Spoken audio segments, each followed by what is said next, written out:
Hi, good afternoon. Welcome to today's webinar. My name is Michael Round. I'm a junior NetSuite consultant here at Nolan, and today I'm going to be taking you through the traditional procure-to-pay process in NetSuite, aimed at technology companies. So the process of physically procuring stock and how you'd go about doing that.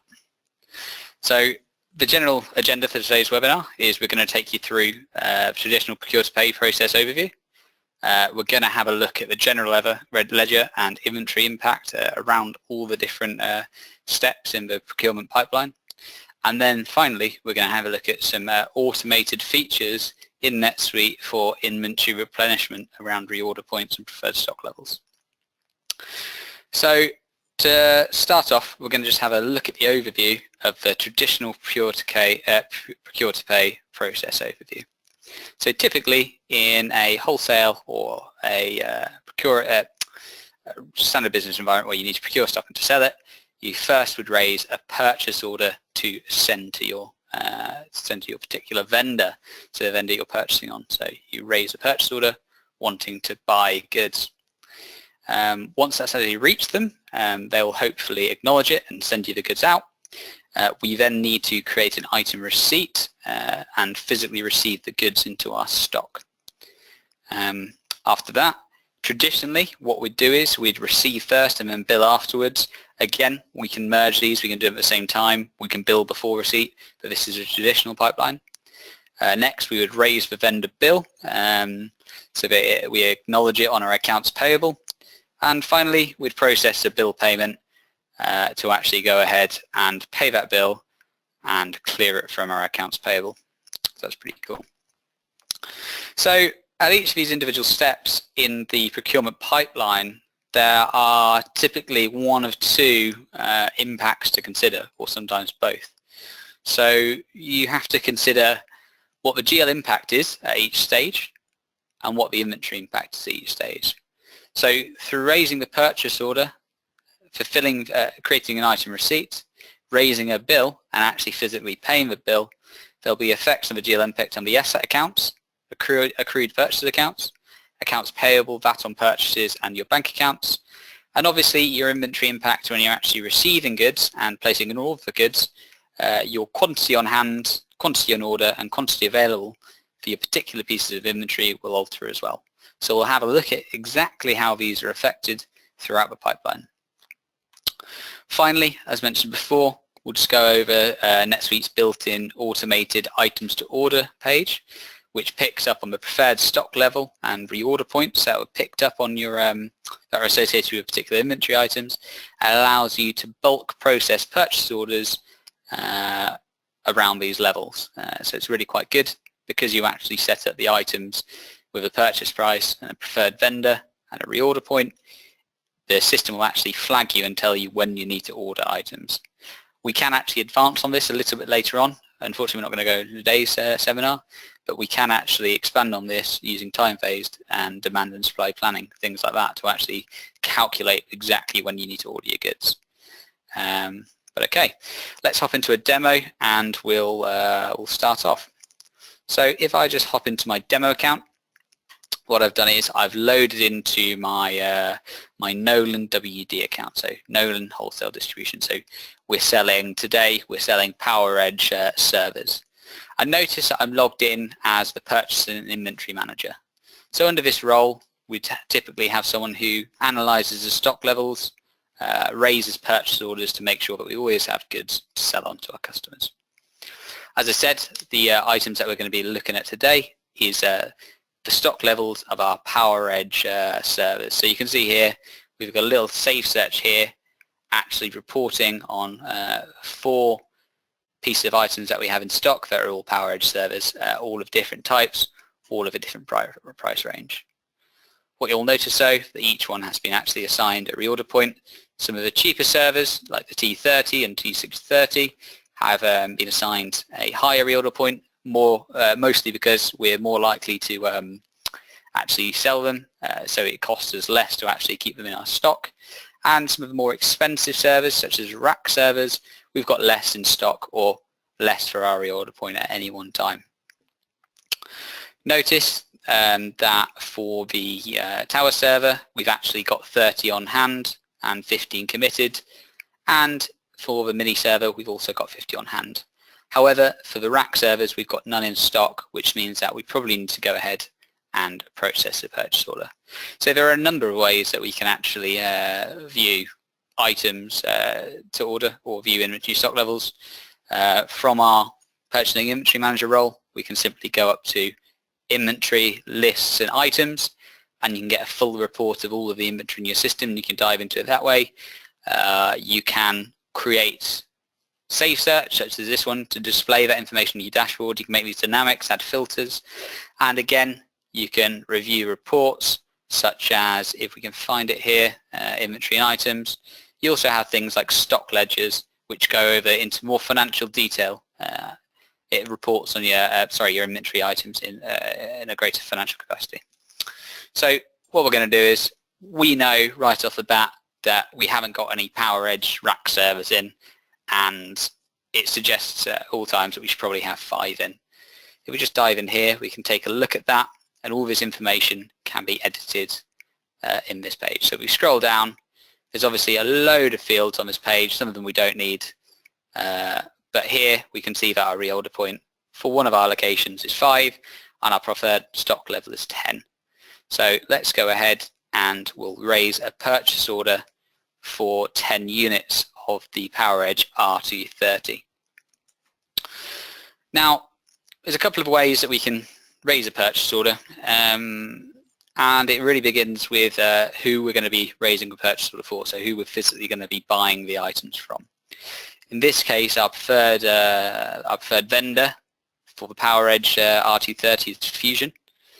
However, again, you can override this and order it through whoever you want if that's what you prefer. The preferred vendor is simply who it crops up to buy this item if you actually automate tasks. So there's a number of ways we can actually go ahead and order this, raise a purchase order. So we can open up Fusion and view their profile. Let's just close that down and go ahead and enter a purchase order this way. That way it will load up. Or we can simply go up to the call to action at the top right hand corner of every screen and go ahead and raise a purchase order that way. So we'll do it from the vendor profile here. That's how I always like to do it. So you view the vendor first, you ensure that you've got the correct billing address, things like that. You ensure you've got the correct email address assigned to their account, and you just get a better overview. It's NetSuite's 365-degree view of their customers, their vendors, and all of their entities. So we go ahead, and if we raise this purchase order here,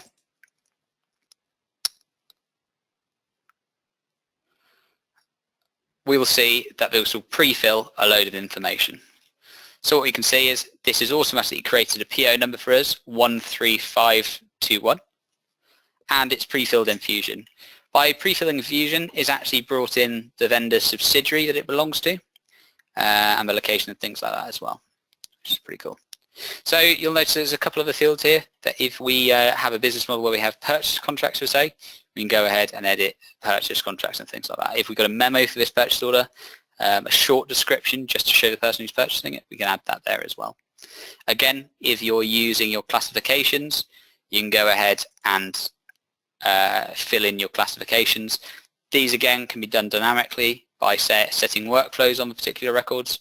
So for example, if Roy Masters, who I'm logged in at the moment, is a purchasing inventory manager, every time we log a purchase order, we can say that the department automatically populates based on the department that Roy Masters belongs to.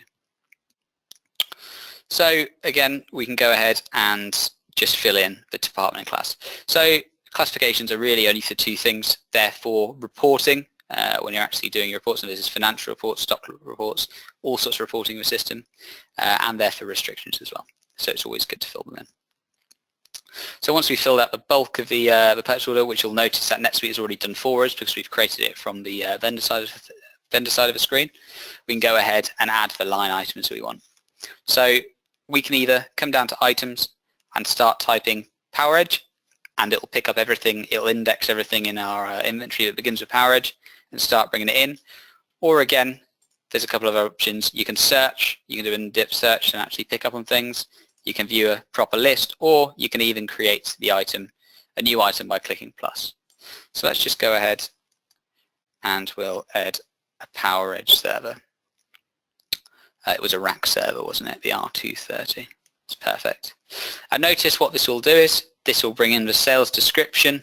It will bring in the name that the vendor gives the product, and it will pre-fill and assume that you want to order a quantity of one. What it'll also do is it will bring in the rate that we've set the purchase price for this particular item for, and also any VAT codes associated with it for whatever reason. Again, all of this can be manually overridden. Say if a different VAT code was applied. So say we were purchasing this at a VAT rate of 20%, we can go ahead and adjust that. All of these can be associated with the particular item.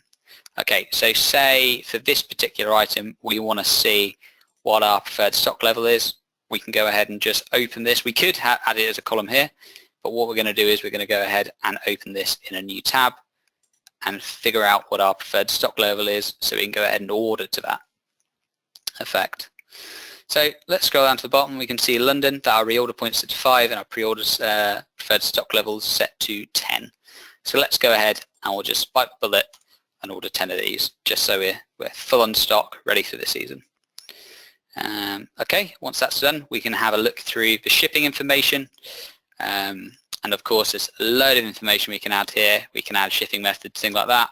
Again, the 3PL shipping integrations, UPS comes standard, and FedEx in the US as well, although there are a number of suite apps which obviously offer integrations as well. You can also go over the billing terms that you've associated with your vendor. So notice that no billing terms are coming through as here. That's because we have no billing terms associated with the particular vendor Fusion. So on Fusion's vendor profile, we can say that usually they bill us with the billing terms net 30, and that'll be dragged through onto all of our particular purchase orders and subsequently bills.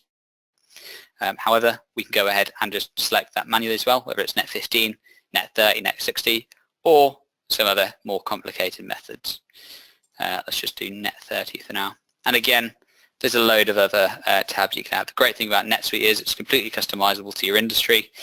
Some of the things that you're seeing on screen at the moment might not be relevant to your industry, but you know, that can always be adapted and changed. So we've got that in here. Let's just have a quick review of this. We've got our PO number, our date set, our location set for where we want to actually order these to, so our London warehouse. And we want to order 10 of the PowerEdge R230 rack servers. So let's save this record. And once this is saved, this will be really nice because we can go ahead and we can print the particular purchase order, and this will give us a PDF document. So this PDF document, we can obviously take it and we can send it to the vendor so they know what it is, or we can, you know, just have it in our own files if we are still doing things offline. So one thing I probably didn't mention here was the communication. So one thing that's really nice about NetSuite is you can actually automate the sending of these purchase orders to your vendors. So when we actually reviewed the vendor profile Fusion, we noticed that they had a primary email address associated with them. Now this primary email address can actually be set up in the automation, and we can actually say that when this purchase order is created, the moment it's created, we can actually ping this off to Fusion's main email address. So the moment our employee places the order, it should get pinged as a PDF document to them so that they can process the order in their warehouse and then obviously get things going as soon as possible.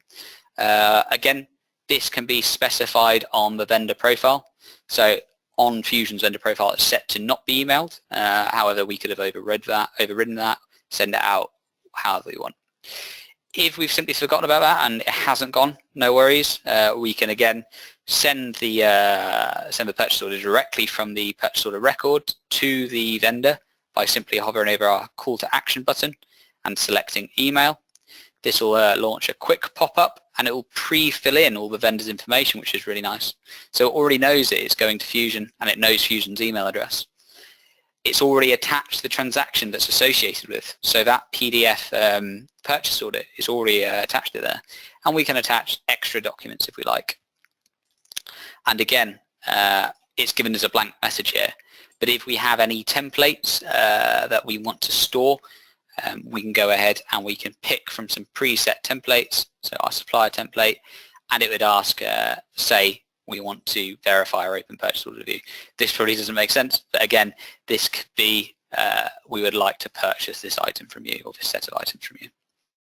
Okay, so we'll send that down, and yeah, so that's a really quick overview of how to actually email it out. So again, you can do it manually or you can automate it. It's all about what level of control you want to have over your procurement process. So there's a couple of things we've got to consider here.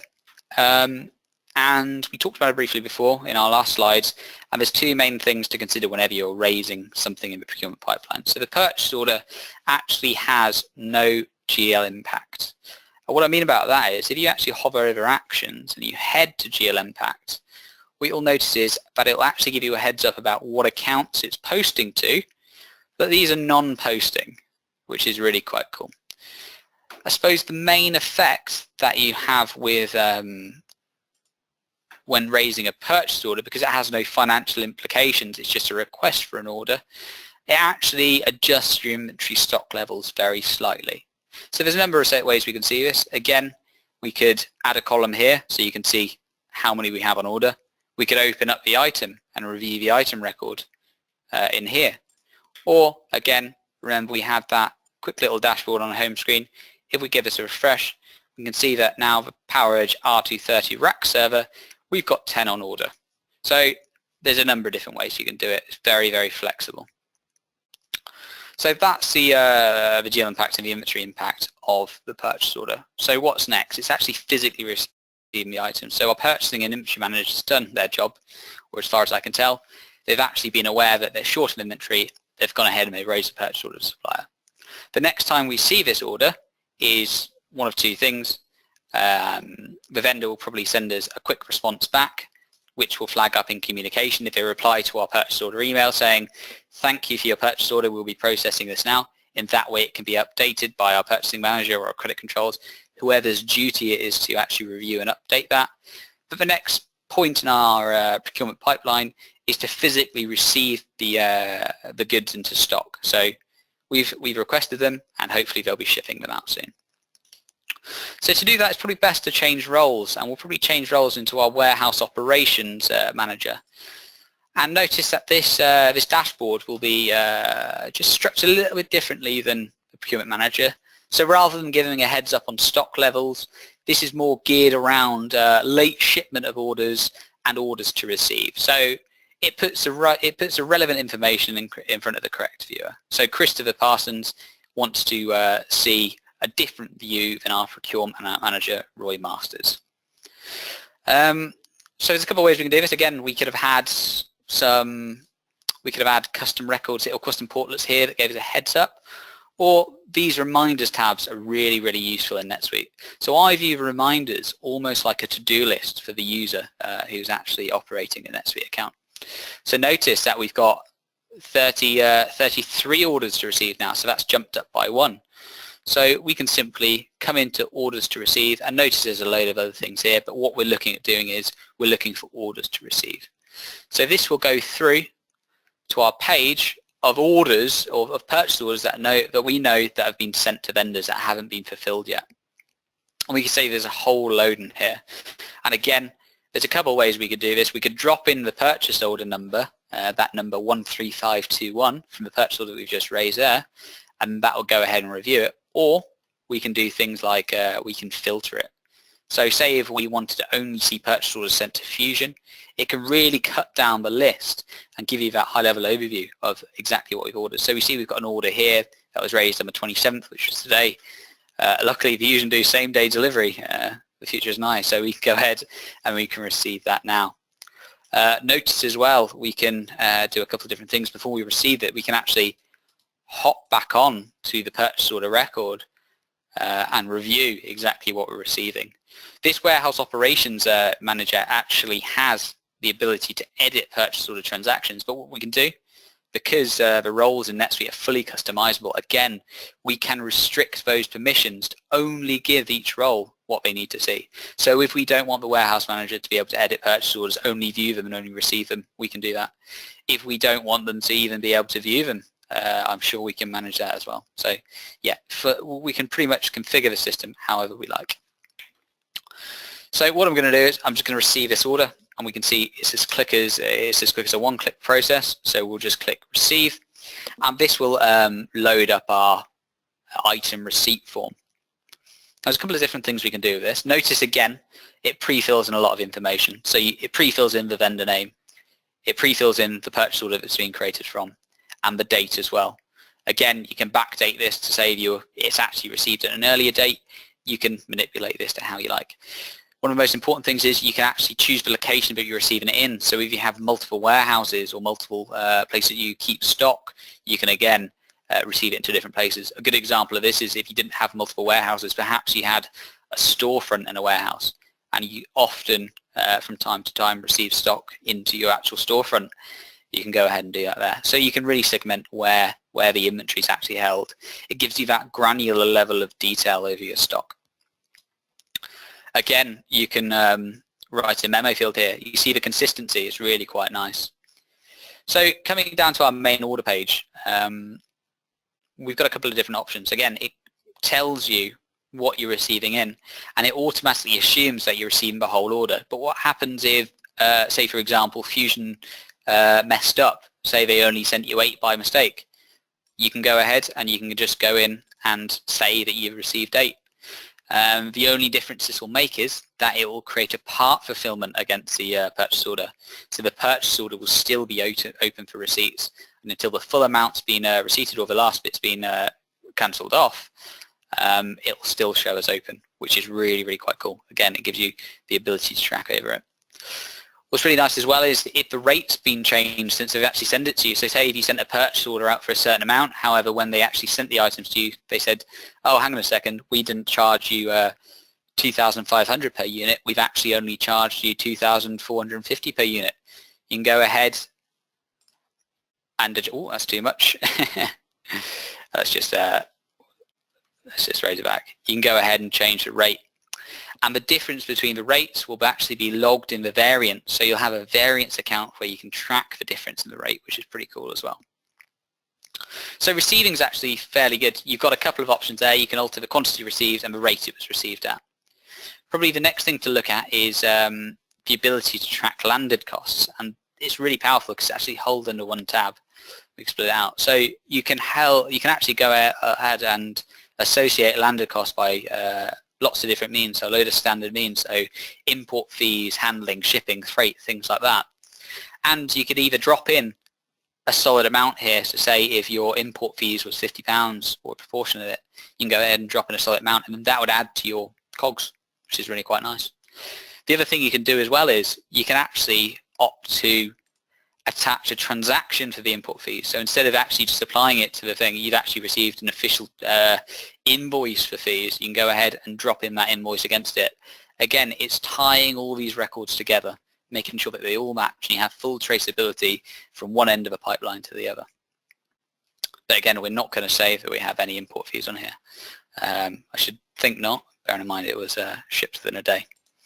So what we can do is we can go ahead and save this item receipt, acknowledge that we're receiving in, was it 10, and go ahead and click save. And that said, that's great. We've saved it successfully. If we hop over onto the purchase order now, we'll notice that the status that once was pending receipt will be updated. Also, this tab down here where it gives you a granular level of detail telling you how many you've received, this should update as well.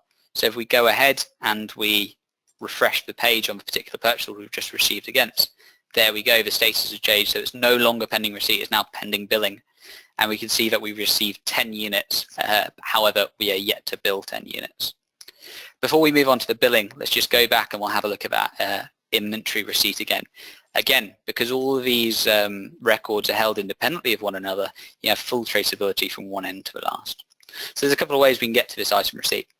We can either go back to our clock and actually hit up the item receipt that we've just been on, or we can go down, because everything's linked, we can go down to related records related to this purchase order and actually find the item receipt against it. So let's go on here. So we can see our item receipt loaded up, and this is just how we entered it, and it's really quite nice. So we've seen the inventory impacts of the item receipt. We've seen that the inventory physically gets deducted, or the count gets deducted from on order and actually transfers to on hand. So it shows you an update in your actual inventory items you have in stock. The most important thing, or the more important thing here I view, is that the item receipt is the first time that you actually get a GL impact associated with your order.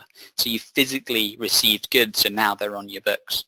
So what this does is, this does two things. This debits your asset account that you've actually associated with a particular item that you're ordering, and it also credits your accrued purchase accounts. So purchases that you've accrued in terms of you've actually received them, but you've not billed for them yet. So you've got full accountability from one end to the other. Now you can see this again by going under Actions, GL Impact, and you can tell that these are posting now, and you can see the exact accounts that they're posting to and the amount that they're posting to through this detailed GL Impact. And you can see, you can confirm that they're posting there. So here we've got our inventory asset accounts, and then you've got your accrued purchase accounts, whatever it may be. So again, these can be specified on the inventory item record. You're probably familiar with NetSuite, you can do that. You can specify these per inventory item. So say if you were ordering a number of inventory items and they each had different accounts, they should merely show multiple lines. Okay, let's move on. So we've done our item receipt. I suppose the next task is to bill it. So we've got the inventory items in. That's really good. I'll tell you what, let's just hop back onto the purchasing manager's profile, and we'll see on his dashboard how we can track that in real time. So we can see here that once was 10th on order. If we actually refresh his little dashboard portal up here, we can see there's now 10 available to bill out there, which is pretty cool, right? Okay, so the next step in the chain, as we said, let's just go back to our graph quite quickly, and we will just skip back to it. So we've created the purchase order and we've received the items. The next two steps are really the jobs of the credit controller, so raising the vendor bill for items that have actually been received and then paying that vendor bill according to the payment terms on the from the vendor invoice. So we'd raise the vendor bill at the point at which we receive the invoice from the vendor, and then that will have all the details. So the credit control team will receive a stack of invoices. It will tell them how much they've got to pay, what they've got to pay for allegedly, and they can match it all up. So let's just go back onto here quickly. So we finished with our warehouse operations role. We're ducking out of our purchasing inventory manager role, and we'll head into our controller role. And again, these processes can be broken down into how much detail you like.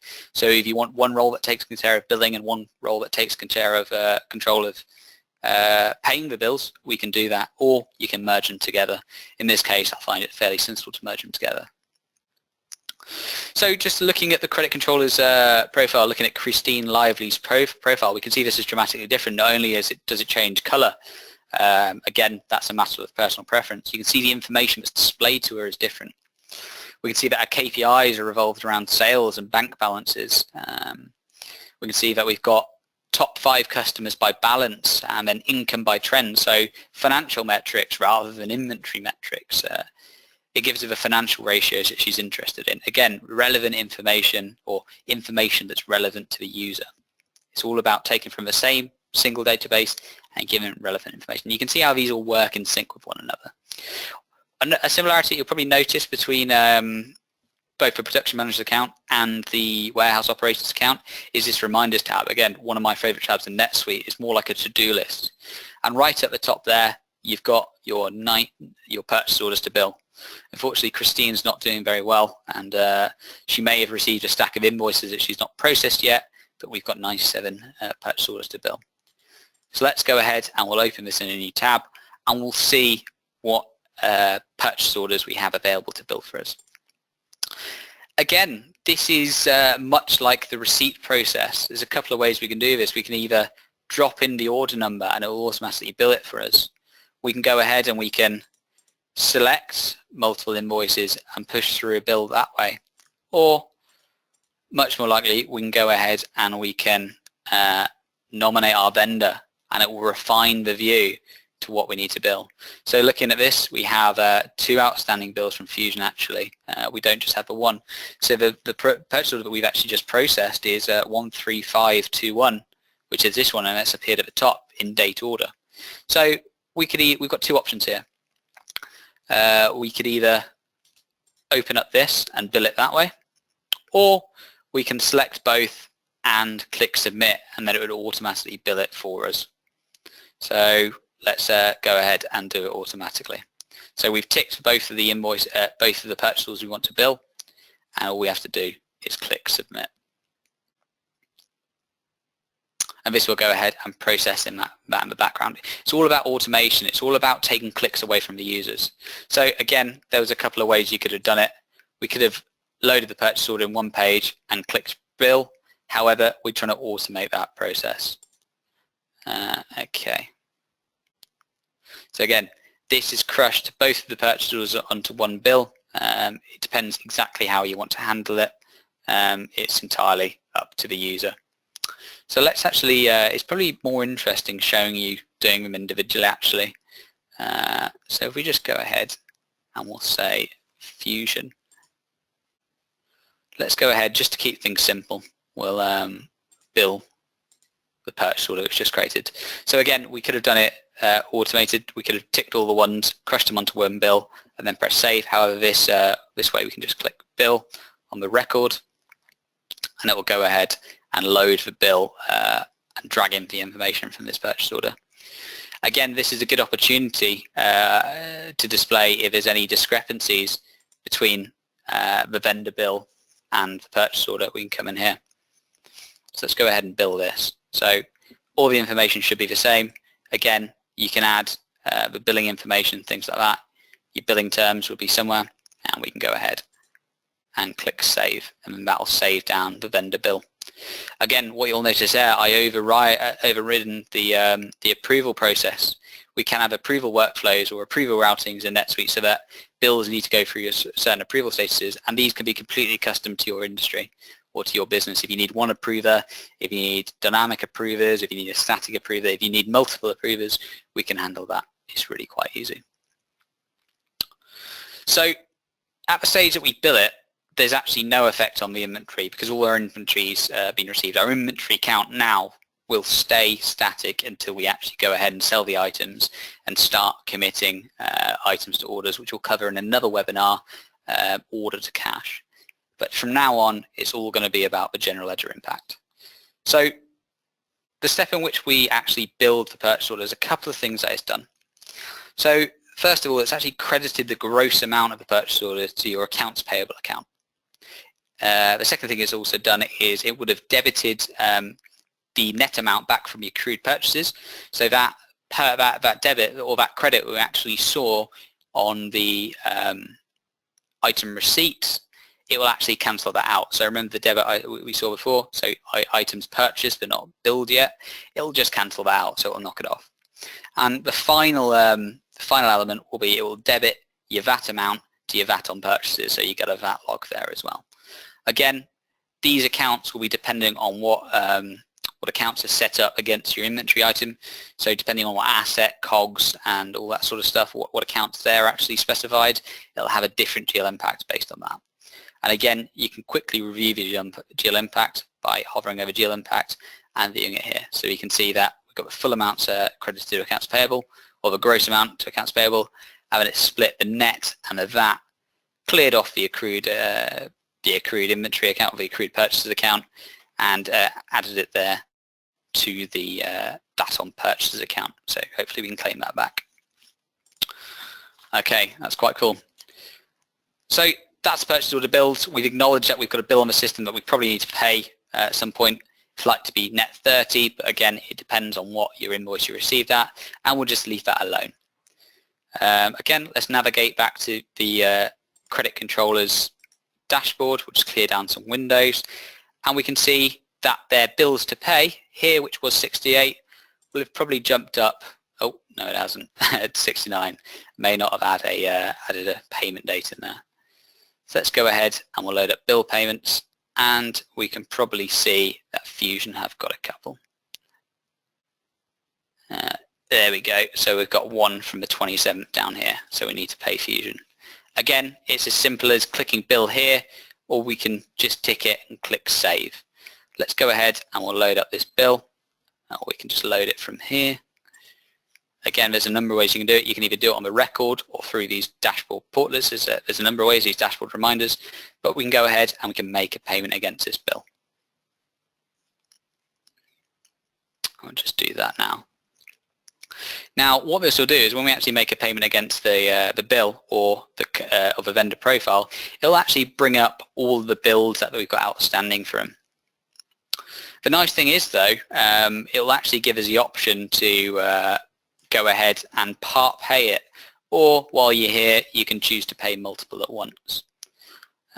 There's also other functionality where you can say how much you want to pay, and it'll automatically drop in and split it up. So this is a part where you come in and you specify the bank that you want to pay it from. So let's have a look here. So we're saying that we want to pay it from the UK Barclays bank account, and it belongs to the subsidiary. It brings through the balance of the account. It brings through the amount that's going to be credited, and yeah, it gives you that information there, which is pretty cool. So this is fairly straightforward, and you can see how automated it is. It brings through most of that information for you, so you don't really have to do much. So let's just click save on that, and then that will process the bill payment for you. Now the next step to this bill payment would be to actually reconcile it. Now you've probably checked out a couple of other products. We've got advanced bank reconciliation, to which we can actually automatically or automate the reconciliation of general ledger transactions accounts, your bank statement transactions. Again, gives you a higher level of control. So I suppose the last thing to add is just the GL impact of this bill payment transaction. So this is the final stage of the procurement pipeline, and all this does is this will credit the bank account that you've nominated here. So it's crediting our UK Barclays bank account on our general ledger, and it's debiting accounts payable. So it's clearing all the accounts as and when necessary. So it will make everything add up, which is really nice. And yeah, it's just like that, so it's fairly simple. So just to give you a quick recap, we've created a purchase order, we've received it into stock, at which point the inventory impact has ceased. We then raised the vendor bill, and we've created a bill payment. So 4 simple steps to actually realizing that you need inventory, to actually receiving it and paying it. So it's only 4 steps in NetSuite, and it's very, very few clicks. So we've just gone through that. So the next thing we're going to look at is, yeah, we've ordered based on the customer information, or the information being on the customer or on the procurement manager's dashboard. So the procurement manager has physically picked up and said, oh, I'm a little bit low on one product. But it doesn't have to be that way. There's a couple of ways that NetSuite can actually automate and flag up to the to the procurement manager, whoever's in charge of procuring inventory, that items need to be reordered. So you can either reorder based on the preferred stock level and reorder point, where it will flag up which you probably should order, or we can go more complex with demand and supply planning. That will not cover today, but basically what it does is it picks up on your historical transactions, calculates how many pieces of inventory you might actually need, and suggests that you order for them. And we can even do fancy things with blanket POs and things like that. But what we're going to do is we're just going to show you how the preferred stock level and reorder point can actually help you with some automation. So to do this, we're just going to hop back and to the last hop we're going to make onto our procurement purchasing manager's dashboard, our purchasing inventory manager, and we're going to notice one of the key pieces of information, or the key reminders in his stack, and that's his items to order. Now we'll just load that up for one moment. Before we do that, we're actually going to view the inventory items here, and we'll just refresh those and see there's been no difference. So one thing we'll notice on all of these inventory items, and we'll just take the bottom one for example, we can actually go on in each location associated with each particular inventory item and actually state a point or a level at which we want to reorder. Now this is our replenishment point, so we can select a different replenishment method, as I said. This is a point where we physically should reorder more stock. However, we'd feel more comfortable having 10 in stock. So we can get those 2 key metrics flag up to us, or flag up to us, and help us order some items. So we can set those just by editing the inventory item record. We can set these when we create them. We can edit them halfway through, but it's as easy as just coming in and dropping in a new number, which is pretty cool. So let's just close that down, and we'll just recap where we started off. So where we went from, we were on the procurement manager's, purchasing manager's dashboard, and we clicked items to order. Now this loads up this very, very powerful screen, and this actually tells you what you need to order based on a couple of things. So we can do time phase items. We're going to leave that for today. We're going to order or procure based on reorder point. And again, we can we can choose to show items with no preferred vendor, in which case we'll have to add a preferred vendor. But all of our items, we've associated a preferred vendor that we want to purchase from anyway. We can also do things, if this list was much larger, we can refine by location and only choose to see stock levels for certain locations. But at the moment, it's only showing us ones for London, because that's all we need to order for. And it's really quite cool. It gives you a really high-level overview, again, of how many are available back-ordered, on order, and in stock and things like that. It also gives you your reorder point, your preferred stock level. And here we can see that it's suggesting us to actually order a number of items based on those reorder point and preferred stock levels, so to get us back up to our preferred stock level. Here as well, you can drop in a purchase contract. So if you've got purchase contracts associated with your account, but we're not going to bother with that. And just to show you how easy it is to order, it's pre-filled in its suggested quantity to us based on that. But again, if we don't want to order that many, we can go ahead and overwrite these stock levels. Notice that's automatically ticked it because it's saying that we probably want to order this. And again, we can process these individually as individual purchase orders, or we can group them together, tick them all. You can actually tick them all by this box. It'll tell you a purchase order quantity. So we're going to be sending out a purchase order to our one vendor for 82,000. Again, this is really quite good. If you had different vendors in here, so if you wanted to purchase from different vendors and you ticked them all, it would simply raise 2 purchase orders, or however many purchase orders you have for each vendor. So regardless of which items you have in, it's smart enough to figure out and actually create different purchase orders containing the relevant items. And again, you can see how this can be automated. If you've got this set up to automatically email the purchase order to your vendor, again, it cuts out another step, which is really quite nice. So let's just show you this happening here. We can just click submit, and it'll take all these purchase orders and it'll run the process in the background. So this is doing a number of things, and it usually takes about 30 seconds. It first builds up the purchase orders, and then it adds all the sub-items to it. So it's building all the information for you based on the preferences you actually set at the item. The items aren't very difficult to set up. I'll show you how we do that while we're waiting for this to go. So say if I wanted to create a new item, it's quite as easy as just coming onto an existing item. You can create an item from scratch. What you can also do is just go ahead and make a copy. And say, let's just call this Power Edge 13.